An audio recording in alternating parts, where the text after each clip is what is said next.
రోత పుట్టించే రాతలతో సామాజిక మాధ్యమాలలో ప్రభుత్వ అధికారులను అపహాస్యం చేసే విధంగా పోస్టులు పెడుతూ ప్రజాస్వామ్యాన్ని అపహాస్యం చేస్తున్నారని ఆగ్రహం వ్యక్తం చేశారు ప్రభుత్వ విప్ వేములవాడ ఎమ్మెల్యే ఆది శ్రీనివాస్. అధికారుల వ్యక్తిగత జీవితాలలోకి తొంగి చూస్తే చట్టం తన పని తాను చేసుకుపోతుందని స్పష్టం చేశారు. కాంగ్రెస్ పార్టీ జిల్లా కార్యాలయంలో సిరిసిల్ల ఇన్ఛార్జ్ కేకే మహేందర్ రెడ్డితో కలిసి ఆది శ్రీనివాస్ మీడియా సమావేశం ఏర్పాటు చేసి మాట్లాడారు. వాళ్ళ అక్రమాలన్నీ కూడా బయటపడుతుంటే ఇలా ఇసుక దొంగలు బయటకు వచ్చిండ్రు, భూమి దొంగలు బయటకు వచ్చిండ్రు, అనేక రకాలైన అక్రమాలు చేసుకుంటూ అక్రమార్జనకు పాల్పడ్డ వాళ్ళందరినీ కూడా చట్ట వ్యతిరేక కార్యకలాపాలకు పాటుపడుతున్న వాళ్ళందరినీ కూడా బయటికి తీస్తుంటే వాళ్ళు చట్టపరంగా కూడా ఏం చేయలేకపోతాం. ఎందుకంటే చట్టం మీ చుట్టం కాదు, చట్టం సామాన్య ప్రజలకు అందుబాటులో ఉండాలి. చట్టం నీకైనా నాకైనా ప్రజాప్రతినిధికైనా ఒకటే అని చెప్పే ప్రయత్నం చేస్తుంటే ఇవాళ ఓర్వలేకపోతాను. ఇవాళ నిన్నేదో చేస్తాను ధర్నా, మా కాశీగూడు చూసిండా, చూసిన నేను కూడా కాశీగూడు ఉన్నాడు. సన్యాసులకు చట్టం మీద అవగాహన ఉందా అని నేను అంటున్నా మాట్లాడిన వాళ్ళకి. ఇవాళ ఇక్కడ ఎలక్షన్ కోడ్ నడుస్తుంది. ఎలక్షన్ కోడ్ నడిచినప్పుడు రాజకీయ నాయకుల ఫోటోలు ఉండద్దు, రాజకీయ నాయకుల ఫోటోలు ఉండకూడదనే ఇంగిత జ్ఞానం లేని సన్యాసులందరినీ కూడా పార్టీలో పెట్టుకుని ఇవాళ వంది మాగాదులుగా తయారు చేసుకుని దాడి దోపిడీగాళ్ల కంటే అధ్వాన్నంగా దోపిడీ చేయించుకుని ఇవాళ వాళ్ళ పబ్బాలు గడుపుకుంటే ఇలా చట్టాన్ని గౌరవించే వ్యక్తి వచ్చి ఇలా ఇక్కడ ఎలక్షన్ కోడ్ ఉందని చెప్పి వాటిని మూవ్ చేయిస్తే ఇవాళ వారిపైన లేనిపోయిన మండాలు వ్యక్తిగత జీవితాల్లో ఉత్తరపడుతుంది. ఇవాళ ఈ రాష్ట్రానికి నేను యువరాజు రాజుకున్న చెప్పుకున్న వ్యక్తి ఇలా ఫోన్ ట్యాపింగ్ విషయాలలో ఏం బయటపడుతున్నాయి. ఇవాళ ఒక్కొక్క సెలబ్రిటీలకు ఫోన్ చేసి వాళ్ళ అవసరాలకు ఏ విధంగా వాడుకుంటారనేది ఇలా పుంకానుగా ఈ రాష్ట్రంలో అనేక ఛానళ్లు వ్యక్తుల మధ్యగా ఇలా కోడై కూస్తుంటే ఎక్కడ తలబెట్టుకోకుండా తెలియకుండా ఇలా ఒక వ్యక్తి యొక్క ఒక అధికారుల యొక్క వ్యక్తిగత జీవితాల్లోకి చూడబడే అధికారం నీకు ఎవడు ఇచ్చిండో నేను అడుగుతుంది. ఇవాళ నీ అయ్యా 80,000 పుస్తకాలు చదివిండు, నువ్వు దేశమంతా దేశాల్లో చదివించినవి. ఇవాళ ఇంత ఇంకిత జ్ఞానం లేదా నీ దగ్గర పనిచేసే ఆ వంది మాగాదులకు, నీ ఎంగిలి మెతుకులు తిన్న సన్నాసులకు ఇవాళ ఇంత కూడా అవగాహన లేని వాళ్ళని రాజకీయ నాయకులు చేస్తే ఇంతకంటే ఎక్కువ ఏం తెలుస్తుందో నేను అంటుంది. వాళ్ళు ప్రతి వ్యక్తికి ఆయన పండితుల నుంచి పామరుడికి కావచ్చు, ప్రతి వ్యక్తికి వారి వారి వ్యక్తిగత కుటుంబ వ్యవహారంలో అనేకమైన సమస్యలు ఉంటాయి. చట్టపరంగా వాళ్ళు చూసుకుంటారు. ఇలా ఎదుర్కోలేక చట్టపరంగా న్యాయపరంగా వారిని ఎదుర్కోలేక నీవు చేసిన తప్పులను కప్పిపుచ్చుకోలేక ఒక్కొక్క మీరు చేసిన అవినీతి అక్రమాలన్నీ కూడా బయటపడుతుంటే వాటిని భరించలేక అక్కసుతోని ఇటువంటి చిల్లర రాజకీయాలకు దిగుతావా అని నేను అడుగుతుంది. వారా బీఆర్ఎస్ పార్టీ బరిదెగించి మరి ముందుకు పోతుందంట నిదర్శనం. వారు మానసిక ఆనందం పొందటానికి చేస్తున్నటువంటి పోస్టింగ్లు, రోత పుట్టించే రాతలు, పిచ్చి పిచ్చి ప్రేలాపనలు ఇప్పటికే సిరిసిల్ల బీఆర్ఎస్ భవన్ కబ్జా గురైన ప్రాంతం నుంచే ఐఏఎస్ అధికారిని పట్టుకొని అనరాని మాటలంటూ సన్నాస్ అనే పదం వాడిన రోజే మేము తీవ్రంగా తప్పుపట్టినాం. ఐఏఎస్ ఆఫీసర్లకు కలంకం తెచ్చే విధంగా ఉన్న పదాలను ఉపసంహరించుకొని క్షమాపణ చెప్పాలని చెప్పి మేము డిమాండ్ చేసినాం. మొట్టమొదటిగా నేను మాట్లాడిన తదుపరి రాష్ట్ర ఐఏఎస్ సంఘం, రాష్ట్ర ఐపీఎస్ సంఘం, రాష్ట్ర ఐఎఫ్ఎస్ సంఘం కూడా కేటీఆర్ గారికి బహిరంగంగా క్షమాపణ చెప్పండి అని హెచ్చరికలు జారీ చేసినప్పటికీ కూడా వారి యొక్క ఆలోచన విధానాన్ని ఏ విధంగా ఇంకా పిచ్చి పిచ్చి ప్రేలాపతో ముందుకు పోతుండడం నిరసనం ఈ 2 రోజులుగా సోషల్ మీడియాలో ప్రధానంగా బీఆర్ఎస్ పార్టీ ద్వారా నడపబడుతున్నటువంటి బీఆర్ఎస్ పార్టీ ద్వారా దుబాయ్ కేంద్రంగా నుంచి నడపబడుతున్నటువంటి కొన్ని సోషల్ మీడియాల ద్వారా ఈరోజు రాజన్న సిరిసిల్ల జిల్లా కలెక్టర్ గారు చట్టాన్ని సంరక్షిస్తూ నేను ముందుగా 1000 ఎకరాలు అనుకున్నాం, మా రెవెన్యూ శాఖ మాచులు 2000 వరకు ఉంటుందని చెప్పనుకున్నాం. అంతకు మించి అవినీతి అక్రమాలు, ప్రభుత్వ భూములు అన్యాక్రాంతమై మీరేమో పట్టాలు దోచుకొని మా వాళ్ళకు పల్లెలు దోచిపెట్టమని చెప్పని పల్లెలు ఉన్నటువంటి ప్రైమ్ టైం భూములన్నీ కూడా రాసిచ్చే విధంగా చేసిన దాన్ని తప్పుపట్టి చట్టాన్ని కాపాడే విధంగా ప్రభుత్వం ఇచ్చిన తన బాధ్యతలు సక్రమంగా నెరవేరుస్తూ ముందుకు పోతుంటే మీకు కంట్లో నలసండి అని చెప్పిన భావనతో మాకు వచ్చిన భూములు మళ్లీ వెళ్లిపోతుందని చెప్పినటువంటి ఒక భావనతోటి వ్యక్తిగత జీవితంలోకి తొంగి చూసే ప్రయత్నం చేస్తుండ్రే. ఇంతకంటే నీచమైన సంస్కృతి మరొకటి ఉంటుందని నన్ను అడుగుతా ఉన్నాను. టెలిఫోన్ ట్యాపింగ్ రోజు కూడా మేము అడిగినాం. జడ్జీలు, రాజకీయ నాయకులు, ఆఖరికి సినిమా తారలు మాట్లాడుకున్నటువంటి మాటలు, భార్యాభర్తలు మాట్లాడుకున్న మాటలు కూడా తొంగి చూసి విన్నరే. ఇదేనా మీ సంస్కృతి అని చెప్పండి. అందుకే కదా తెలంగాణ ప్రజలు మిమ్మల్ని పక్కన పెట్టింది. ఈ రోత పుట్టించే రాతలు, మానసిక ఆనందం కోసం పిచ్చి పిచ్చి ప్రేలాపనలు విని విని విని వినే విసిగి వేసారి కాంగ్రెస్ ప్రభుత్వానికి అవకాశం ఇచ్చింది.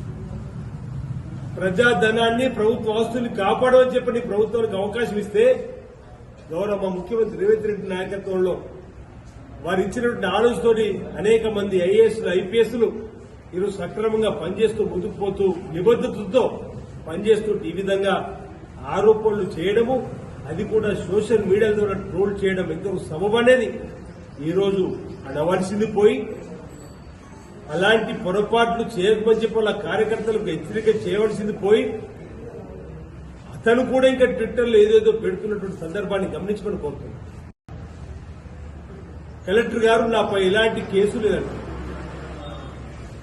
కలెక్టర్ గారు నాపై ఎలాంటి కేసు లేదంటున్నప్పుడు ఈ రోజు కేసు ఉందని ఎక్కడికి తీసుకొచ్చి పెట్టిరని అడుగుతున్నాను. దానికి జవాబు ఇవ్వాల్సిన బాధ్యత కేటీఆర్ మీకు లేదని అడుగుతున్నాను. నాకున్న ప్రైవేట్ పరంగా నాకున్నటువంటి సంభాషణలో తేలింది, సుప్రీంకోర్టు సైతం క్వాష్ పిటిషన్ లో కొట్టివేయబడ్డటువంటి కేసుకు సంబంధించిన అంశం అనేది. కలెక్టర్ గారు నాపై కేసు లేదు, ఒక ఐఏఎస్ అధికారి నాపై కేసే లేదన్నప్పుడు, ఆ అంశం చర్చకే లేనప్పుడు ఏ విధంగా అతని పైన సోషల్ మీడియాలో నిందారోపణలు చేస్తూ తన వ్యక్తిగత జీవితాన్ని, కుటుంబ జీవితాన్ని చిత్రీకరిస్తూ ఐఏఎస్ అధికారిని అవమానపరిచడానికి జవాబులు చెప్పండి అని చెప్తున్నాను. లేదు, చట్టపరంగా వారు ఇచ్చినటువంటి కేసులు ఎదుర్కోమని చెప్తున్నాను. నిన్నటి రోజు ఎలక్షన్ కోడ్ నడుస్తా ఉంది. వారి జిల్లాకు ఎన్నికల అధికారిగా కూడా పనిచేస్తున్నారు. ఈ మాత్రం ఇంగిత జ్ఞానం కూడా లేదా కేటీఆర్ మిమ్మల్ని అడుగుతున్నారు. ఎలక్షన్ కోడ్ వస్తే ఇప్పుడే నేను వస్తున్నప్పుడు చూసిన మా ఇందిరాగాంధీ గారి బొమ్మ కూడా ముసుగు వేసింది. వస్తున్నప్పుడు చూసిన మేము మధ్యలో శిలాపలకలు వేసినాం. శిలాపలకలు అన్నిటి కూడా తెల్ల బట్టతో, కొన్నొక్క ఆకుపచ్చ బట్టతో కప్పేసి శిలాపలకలు సైతం. అలాంటిది మీ బొమ్మలతో ఉన్నటువంటి ఓ టీ స్టాల్ దగ్గర, అది కూడా ప్రభుత్వానికి సంబంధించిన స్థలం ద్వారా కట్టినటువంటి ఎన్నికల కోడ్ ఉండద్దని చెప్పాలి అధికారులు చెప్తే తప్ప అని అడుగుతుంది.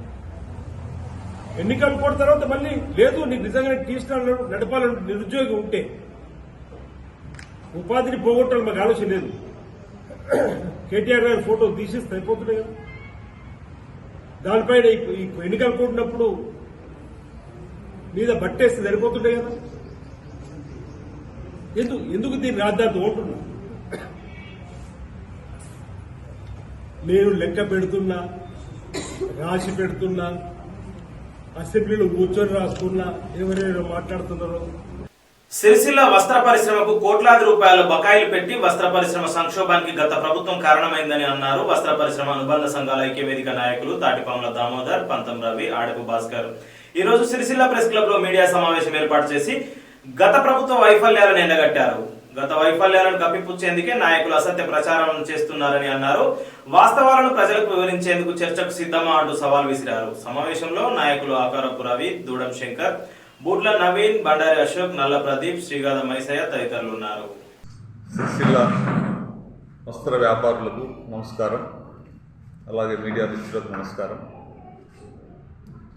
ఏదైతే ఉందో మొన్నటి రోజున ప్రెస్ మీటింగ్లో సిరిసిల్ల బీఆర్ఎస్ పార్టీ అధ్యక్షులు జిందం చక్రపాణి గారు మాట్లాడినటువంటి అసత్యాలు, అబద్ధాలు, వస్త్ర పరిశ్రమ మీద వారు చేసినటువంటి అబద్ధాలను మేము ఖండిస్తున్నాము. వారు మాట్లాడిన మాట వారికి సరైన రీతిలో మేము సాక్ష్యాధారాలతో సహా వారు చేసినటువంటి వస్త్ర వ్యాపారం చేసినటువంటి సంఘాలు 5 సంఘాలు కలిపి దాదాపుగా 3,84,25,280 రూపాయలు బకాయి రావాల్సి ఉండే గత ప్రభుత్వం.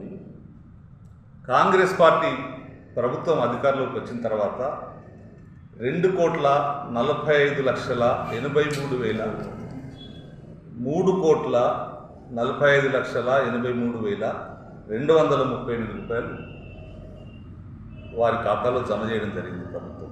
అంటే దాదాపుగా మొత్తం పేమెంట్ వారికి వచ్చింది. సాక్ష్యం వారు లెక్క చూసుకోవాలి.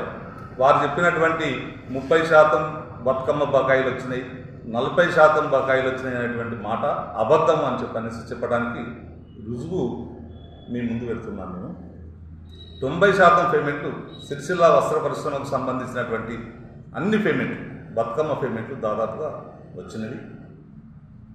ఆర్డర్లు కూడా పూర్తి స్థాయిలో ప్రభుత్వము ఆర్వీఎం క్లాత్ కావచ్చు, ఇతరత్ర క్లాత్ కావచ్చు, అన్ని రకాల ఆర్డర్లు కూడా ప్రభుత్వం ఇస్తుంది.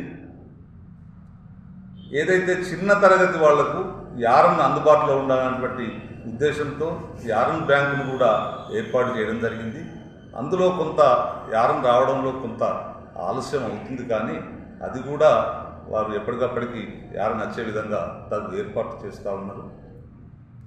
మేము సిరిసిల్ల వస్త్ర పరిశ్రమకు సంబంధించిన వారందరం కూడా జిందం చక్రపాణి గారు చేసినటువంటి మాటలను మేము ఖండిస్తున్నాము. వారు అబద్ధం ప్రచారంతో ఈ యొక్క ప్రభుత్వం చేస్తున్నటువంటి కార్యక్రమాలను వారు ఏదో సాగుతో బురద జల్లే కార్యక్రమం చేస్తున్నారు. దాన్ని మేము పూర్తిగా ఖండిస్తున్నాము. వారు ఆ గత ప్రభుత్వంలో ఉన్నటువంటి తప్పిదాలనే సవరిస్తున్నారు. పోతే కరెంటు విషయం ఒకటి, ఈ ప్రభుత్వం వచ్చిన తర్వాత 25 హెచ్పీలకు ఆల్రెడీ కుటీర పరిశ్రమ గుర్తించి ప్రకటింపడం చేయడం జరిగింది. దానికి 50% కరెంటు సబ్సిడీ కూడా అందజేయడం జరుగుతుంది. మీ గత ప్రభుత్వంలో మీ అనుచరులే కరెంటు సమస్యను సృష్టించారు. అది పరిష్కరించేటువంటి అవకాశం ఉన్నా కూడా మీరు పరిష్కరించకుండా దాన్ని కొనసాగించారు. అందుకే ఈ సంక్షోభం ఇంకా కొద్దిగా ఉన్నది. ఆ సమస్య పరిష్కారం కూడా మీ పరిధిలో గల, మీ పార్టీ పరిధిలో గల సెస్ వారి దగ్గర ఉంది. వారు కనుక సరి అయిన విధంగా స్పందించినట్టయితే, సరి అయినటువంటి నిర్ణయాలు తీసుకున్నట్టయితే అది ఇప్పటికీ సమస్య పరిష్కారం అయ్యేది. కానీ మీరు సమస్య పరిష్కారం కాకుండా మీరు ఏదో రకంగా సిరిసిల్ల వస్త్ర పరిశ్రమను ఇబ్బందుల పాలు చేద్దామనేటువంటి ఒక దుర్బుద్ధితో ఉన్నట్టు మాకు అర్థమవుతా ఉంది. ఎందుకంటే మీకే 90% మీ బకాయిలు, మీరు చేసిన దానికి 90% బకాయిలు మీకే వచ్చినాయి. మీరు ఖాతా చూసి తీసుకోండి. ఇది వచ్చింది చూసుకోకుండా, అంటే తెలుసు, మీకు తెలిసినా కూడా మీరు ఈ యొక్క అసత్య ప్రచారం చేసి ఏదో ప్రజలను, ఈ వస్త్ర పరిశ్రమ వారిను తప్పుదో పట్టిస్తాము, లేనిపోని చెప్తాము, వీళ్ళ మీద బురద జల్లుదామన్నటువంటి ఉద్దేశం చేసినది అని మేము భావిస్తా ఉన్నాము. దయచేసి ఇప్పటికైనా కూడా ఇలాంటి మాటలను, ఇలాంటి వాటిని మానుకోవాలని చెప్పనేసి ఈ సందర్భంగా కోరుతున్నాము. ఏదైనా ఉంటే పరిశ్రమకు సంబంధించి మంచి సలహాలు, సూచనలు చేయాలని చెప్పనేసి కోరుతున్నాము. నిన్నటి రోజున స్థానిక జిల్లా టీఆర్ఎస్ నాయకత్వం ఇదే ప్రెస్ క్లబ్లో సమావేశాన్ని ఏర్పాటు చేసి ప్రధానంగా సిరిసిల్ల వస్త్ర పరిశ్రమపై మాట్లాడడం, అబద్ధపు గుణాదుల మీద అసత్యపు ఆరోపణలు చేస్తూ మాట్లాడడం ఈ ప్రాంత ప్రజలు గమనిస్తూ ఉన్నారు. వాస్తవానికి గత మీ ప్రభుత్వ హయాంలోనే బతుకమ్మ చీరల ఉత్పత్తులు పూర్తి స్థాయిలో చేసుకున్నారు. ఎన్నికలకు ముందు రాష్ట్రమంతా కూడా చీరల పంపిణీ చేయడం జరిగింది. కానీ ఒక్క రూపాయి కూడా ఉత్పత్తి చేసిన ఈ ప్రాంతానికి విధించలేదు. ఆ క్రమంలోని ఎన్నికలు రావడం, ఎన్నికల్లో ఈ ప్రాంత ఓట్లను రాబట్టుకునే ప్రయత్నంలో భాగంగానే రేపు ఓటింగ్ అనగానే ఒక 20-30% నిధులను విడుదల చేయడం మీకు తెలియదు కాదు. అదే క్రమంలో నిన్నటి ప్రెస్ మీట్లో మీరు మాట్లాడడం చాలా విడ్డూరంగా కూడా ఉంది.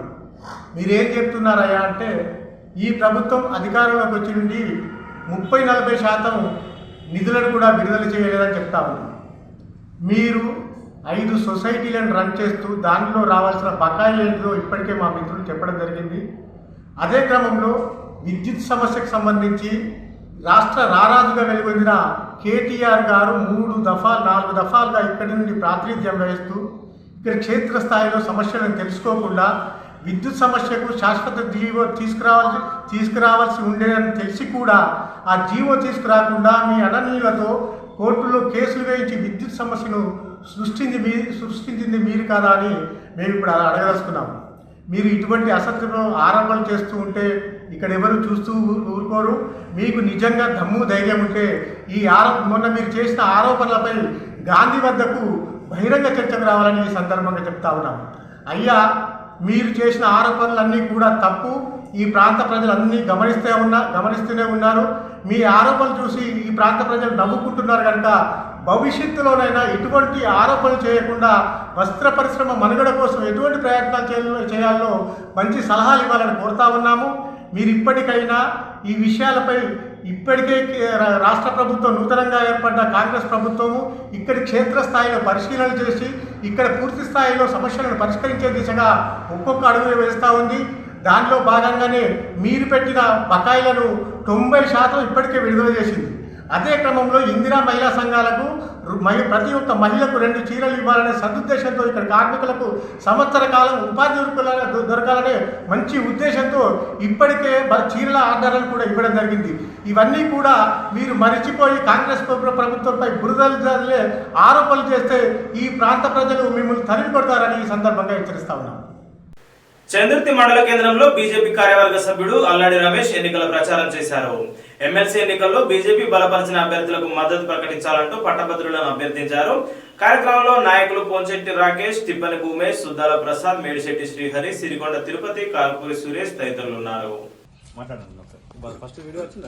కరీంనగర్, ఆదిలాబాద్, నిజామాబాద్, మెదక్ 4 జిల్లాలకు సంబంధించినటువంటి ఎమ్మెల్సీ గ్రాడ్యుయేట్ దాంతోపాటు టీచర్స్ ఎమ్మెల్సీగా భారతీయ జనతా పార్టీ తరఫున మరి గ్రాడ్యుయేట్కు సి అంజిరెడ్డి గారు, అదేవిధంగా టీచర్స్ ఎమ్మెల్సీగా మరి మల్క కుమరయ్య గారు మరి ఈనాడు కాంటెస్ట్ చేస్తున్నటువంటి సందర్భంలో మరి ఈ నెల 27వ తేదీ నాడు జరగవలసినటువంటి మరి ఈ ఎమ్మెల్సీ ఎన్నికల్లో భారతీయ జనతా పార్టీ బలపరిచినటువంటి వీరిని మరి 1వ ప్రాధాన్యత ఓటేసి గెలిపించాల్సిందిగా మరి మనవి చేస్తూ ఇవాళ ఈ గ్రాడ్యుయేట్కి సంబంధించినటువంటి ఓట్లు అడిగేటువంటి అర్హత ఓన్లీ భారతీయ జనతా పార్టీకి ఉంది.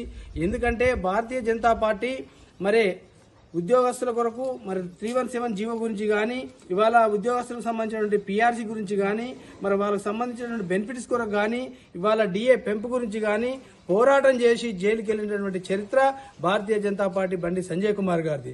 మరి ఇటువంటి సందర్భంలో మరి గ్రాడ్యుయేట్స్ అందరూ ఇవాళ టీచర్స్ అందరూ మరి ప్రశ్నించే గొంతుకైతేనే మరి భారతీయ జనతా పార్టీకి ఓటేస్తేనే ప్రశ్నించే గొంతు మరి మీ యొక్క సమస్యలను జాతీయ స్థాయిలో కానీ రాష్ట్ర స్థాయిలో కానీ ప్రొటెస్ట్ చేసి మీకు రావాల్సినటువంటి సమస్యల గురించి పోరాడుతుంది. మరి ఆనాడు కల్లబొల్లి మాటలు చెప్పి అధికారంలోకి వచ్చి 14 మాసాలు అయినప్పటికీ కూడా ఇవాళటి వరకు కూడా మరి నిరుద్యోగ భృతి ఇవ్వనటువంటి కాంగ్రెస్ ప్రభుత్వానికి ఓటేద్దామా, మరి మన సమస్యల గురించి పోరాటం చేసి జైలుకి వెళ్ళినటువంటి భారతీయ జనతా పార్టీకి ఓటేద్దామా అని చెప్పి గ్రాడ్యుయేట్స్ కానీ మరి ఇవాళ టీచర్స్ కానీ ఆలోచించాల్సింది. మరి దయచేసి సోదరులారా ప్రజలారా ఆలోచించండి. ఇవాళ కళ్ళబొల్లి మాటలు చెప్పి మోసపూరితమైనటువంటి వాగ్దానాలు ఇచ్చినటువంటి కాంగ్రెస్ పార్టీ 14 మాసాలు అయినప్పటికీ కూడా ఇవాళ వరకు కూడా మరి రైతు బంధు పూర్తి స్థాయిలో వేయకుండా, ఇవాళ 2 లక్షల రుణమాఫీ అని చెప్పి వేయకుండా, ఇవాళ మరి ప్రతి కుటుంబానికి మహాలక్ష్మి పేర 2500 రూపాయలు వేస్తా అని చెప్పింది. మరి గ్రాడ్యుయేట్స్ ఇంటర్మీడియట్ చదువుకున్నటువంటి స్కూల్ పిల్లలకు మరి స్కూటీలు కొనిస్తా అని చెప్పింది. కళ్యాణ లక్ష్మికి ప్రతి ఒక్కరికి తులం బంగారం పెడతామని చెప్పింది. నిరుద్యోగ వృత్తి 4000 రూపాయలు ఇస్తానన్నది. ఆసరా పెన్షన్ 4000 రూపాయలు ఇస్తామని చెప్పి మోసపూరిత వాగ్దానాలు చేసి ఇవాళ మళ్లీ ఓట్లాడడానికి వస్తున్నటువంటి కాంగ్రెస్ పార్టీకి బుద్ధి చెప్పాల్సినటువంటి ఆవశ్యకత ఎంతైనా ఉంది. మరి ప్రశ్నించే గొంతు కావాలి కాబట్టి తప్పకుండా మరి భారతీయ జనతా పార్టీకి ఓటేస్తే మరి ఇక్కడ ఉన్నటువంటి తెలంగాణ ఉన్నటువంటి గ్రాడ్యుయేట్స్ కానీ 317 జీవో సవరణ కానీ ఇవాళ మన నిరుద్యోగ వృత్తి కానీ మన ప్రజల సమస్యలు 6 గ్యారంటీలు ఇవన్నిటి సమస్యలు పరిష్కారం కావాలంటే ప్రశ్నించే గొంతుగా ఇవాళ మండలిలో అవసరం. కాబట్టి దయచేసి గ్రాడ్యుయేట్స్ మిత్రులు కానీ అదేవిధంగా టీచర్ సోదరులు దయచేసి ప్రశ్నించే గొంతుగా భారతీయ జనతా పార్టీ బలపరిచినటువంటి మరి అంజిగారెడ్డి గారికి గ్రాడ్యుయేట్ ఎమ్మెల్సీగా 1వ ప్రాధాన్యత ఓటు, అదేవిధంగా మల్క కుమ్రయ్య గారు టీచర్స్ ఎమ్మెల్సీగా 1వ ప్రాధాన్యత ఓటేసి మరి భారీ మెజార్టీతో గెలిపిస్తే మీ యొక్క సమస్యలను మరి అక్కడ మండలిలో ప్రశ్నించి మరి మీ అందరికి తెలుసు 14 మాసాల కాంగ్రెస్ పాలనలో ఇవాళ వరకు మరి రిటైర్డ్ అయినటువంటి ఉద్యోగస్తులు 10,000 మంది ఉన్నారు. కనీసం వాళ్ళు దాచుకున్నటువంటి పిఎఫ్, జీపీఎఫ్, గ్రాడ్యుయేట్ కూడా ఇవ్వలేనటువంటి ఈ ప్రభుత్వానికి తప్పకుండా ఈ గ్రాడ్యుయేట్స్ ఎమ్మెల్సీ యొక్క తగిన బుద్ధి చెప్పే విధంగా మీరు సహకరించాలని చెప్పి కోరుకుంటూ మరి ఈ కార్యక్రమం పాల్పంచుకున్నటువంటి మిత్రుడు పొన్షెట్టి రాకేష్ గారు, జిల్లా కౌన్సిల్ మెంబర్ గారు, అదేవిధంగా శ్రీహరి గారు, అదేవిధంగా సిరికొండ తిరుపతి గారు, వివిధ హోదాలో ఉన్నటువంటి భారతీయ జనతా పార్టీ కుటుంబ సభ్యులకు మరి ఉద్యోగస్తులకు అదేవిధంగా టీచర్స్ కు గ్రాడ్యుయేట్స్ అందరికీ కూడా మరొకసారి హృదయపూర్వక నమస్కారం తెలియజేసుకుంటూ సెలవు తీసుకుంటున్నాను. ఈ నెల 27న జరగనున్న శాసన మండలి ఎన్నికల్లో మతోన్మాద పార్టీలను ఓడించి లౌకిక శక్తులను బలపరచాలని పిలుపునిచ్చారు సిపిఎం రాష్ట్ర కమిటీ సభ్యులు టి స్కైలాబ్ బాబు. రాజన్న సిరిసిల్ల జిల్లా కేంద్రంలోని బీవై నగర్ అమృత్లాల్ శుక్లా భవన్ లో సిపిఎం పార్టీ జిల్లా స్థాయి సమావేశం నిర్వహించారు. సమావేశానికి ముఖ్య అతిథిగా సిపిఎం రాష్ట్ర కమిటీ సభ్యులు స్కైలాబ్ బాబు హాజరై మాట్లాడారు. ఈ నెల 27వ తేదీన జరగనున్న శాసన మండలి ఎన్నికల్లో కరీంనగర్ నియోజకవర్గం పరిధిలో గ్రాడ్యుయేట్స్ నియోజకవర్గంలో బీజేపీని చిత్తుగా ఓడించాలని సిపిఎం పార్టీ విజ్ఞప్తి చేస్తుంది గ్రాడ్యుయేట్స్ అందరికీ. ఎందుకోసమంటే బీజేపీ 11 ఏళ్లుగా దేశాన్ని ఏలుతూ ఉన్నది. ఏటా 2 కోట్ల ఉద్యోగాలు ఇస్తామని చెప్పేసి నిరుద్యోగ యువకులందరినీ కూడా నట్టేట ముంచినటువంటి పరిస్థితి ఉంది. మొత్తం ప్రభుత్వ రంగ సంస్థలన్నింటినీ ప్రైవేట్ పరం చేసినటువంటి చరిత్ర బీజేపీకి ఉంది. కొత్తగా ఉద్యోగాలు ఇవ్వకపోగా ఉన్న ఉద్యోగాలనే ఊడగొట్టిన చరిత్ర కూడా బీజేపీకే ఉంది. కాబట్టి నిరుద్యోగాన్ని పెంచి పోషిస్తున్న బీజేపీకి ఓటు వేయడం ద్వారా మరింత నిరుద్యోగ సైన్యాన్ని పెంచినట్టు అవుతుంది అనేటువంటిది ఒకటి. రెండో విషయం, బీజేపీ అనేటువంటిది దేశం యొక్క ఐక్యత గురించి, సమైక్యత గురించి, దేశంలో అట్టడుగు పేదల అభివృద్ధికి సంబంధించిన విషయాలు బీజేపీ దగ్గర లేవు. కేవలం మత వైషమ్యాలు రెచ్చగొట్టడం, విద్వేష రాజకీయాల్ని రెచ్చగొట్టడం ద్వారా ఈరోజు రాజకీయ పబ్బం గడుపుకోవాలనేటువంటిది వాళ్ళు చూస్తూ ఉన్నారు. అందుకే మతోన్మాద దుందుడుకు చర్యలకి పాల్పడుతున్నటువంటి బీజేపీని ఈ దేశంలో ఈ నియోజకవర్గంలో ఉన్నటువంటి నిరుద్యోగ యువతరం అందరూ కూడా మత సామరస్యం కోసం, దేశ సమైక్యత కోసం బీజేపీని ఓడించాలని చెప్పి సిపిఎం విజ్ఞప్తి చేస్తున్నది. తెలంగాణ రాష్ట్రంలో కూడా మత విద్వేషాలను రెచ్చగొట్టడం కోసం వాళ్ళు చేస్తున్న ప్రయత్నాల్ని యువతరం అడ్డుకోవాలనేటువంటిది మీ దృష్టికి మేము తీసుకొస్తున్నాం. ప్రధానంగా సిపిఎం అనేది దేశంలో లౌకిక శక్తుల పునరేకీకరణ కోసం పనిచేస్తుంది, దేశ సమైక్యత సమగ్రతల కోసం పనిచేస్తుంది, అట్టడుగు పేదల ఐక్యత కోసం పనిచేస్తుంది. అదేవిధంగా నిరుద్యోగ యువకులకు ఉపాధి అవకాశాలు కల్పించాలని, ఖాళీ పోస్టులు భర్తీ చేయాలని, జాబ్ క్యాలెండర్ని విడుదల చేయాలనేటువంటి అనేక డిమాండ్ల మీద పనిచేసిన సిపిఎం ఈరోజు ఈ రాష్ట్రంలో మతోన్మాద శక్తుల నుంచి రాష్ట్రాన్ని కాపాడాలని, ప్రత్యేకించి మన కరీంనగర్ జిల్లా, ఉమ్మడి కరీంనగర్ జిల్లా ప్రాంతంలో ఉన్నటువంటి నిరుద్యోగులందరూ ఆలోచించి బీజేపీని చిత్తుగా ఓడించాలని సిపిఎం విజ్ఞప్తి చేస్తుంది. సిరిసిల్ల మజీద్ కమిటీ అధ్యక్షుడిగా సయ్యద్ సమీ ఈ రోజు బాధ్యతలు స్వీకరించారు. సిరిసిల్ల పెద్ద బజార్ సమీపంలో గల మజీద్ లో ఎన్నికల అధికారి ముంతాజ్ నూతన అధ్యక్షుడు సయ్యద్ సమీకి బాధ్యతలు అప్పగించారు. తన గెలుపులకు సహకరించిన ప్రతి ఒక్కరికి ధన్యవాదాలు తెలిపారు నూతన అధ్యక్షుడు సమీ. సమావేశంలో మాజీ అధ్యక్షులు సయ్యద్ సలీం, సయ్యద్ యూసుఫ్, రీనా బాబా, ఖాదర్, రఫీ, అక్రమ్, సోహెల్, ముంతాజ్, మునీర్ తదితరులు పాల్గొన్నారు.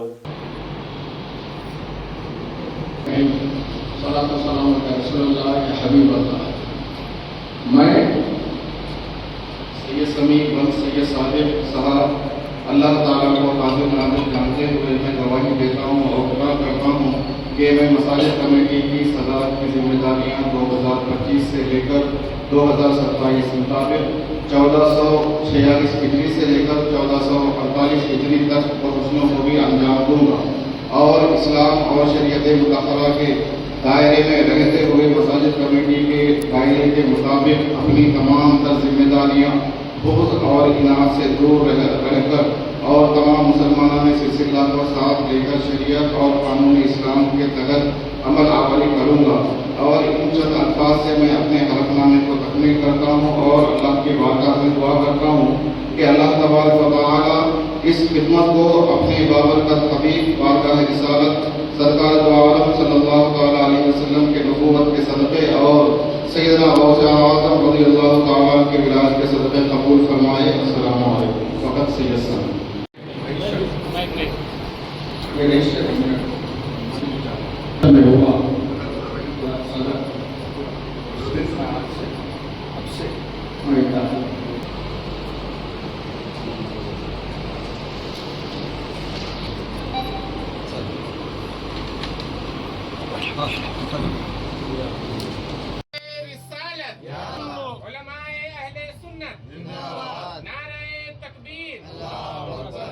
हुजूर अशरफुल फुक़हा खादिमाने हुजूर अशरफुल फुक़हा नारे तकबीर अल्लाहु अकबर नारे रिसालत या रसूल अल्लाह डालो गुरबा में डालो माशाअल्लाह।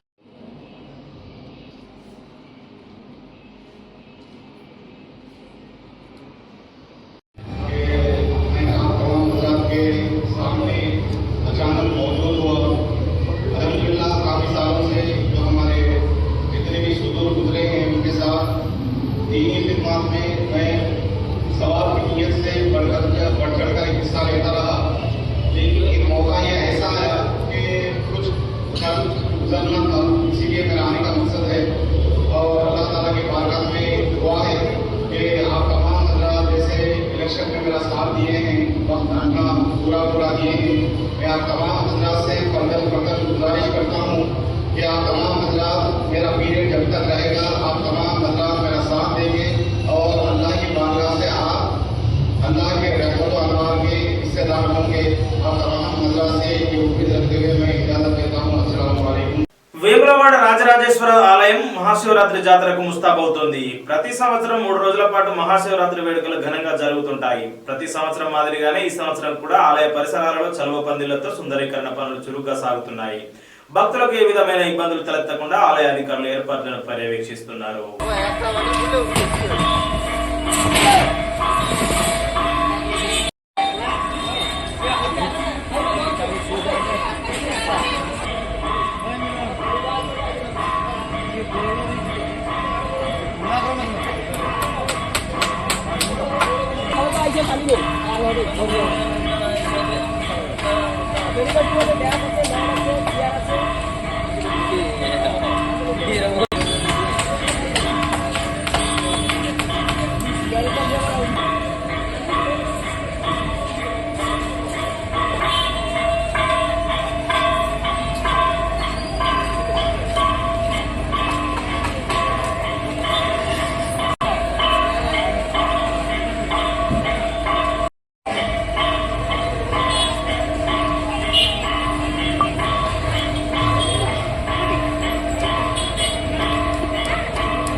ఈ వార్తలు ఇంతటితో సమాప్తం। తిరిగి ప్రసారమయ్యే మరో బులెటిన్లో మళ్ళీ కలుసుకుందాం। అంతవరకు సెలవు, నమస్కారం।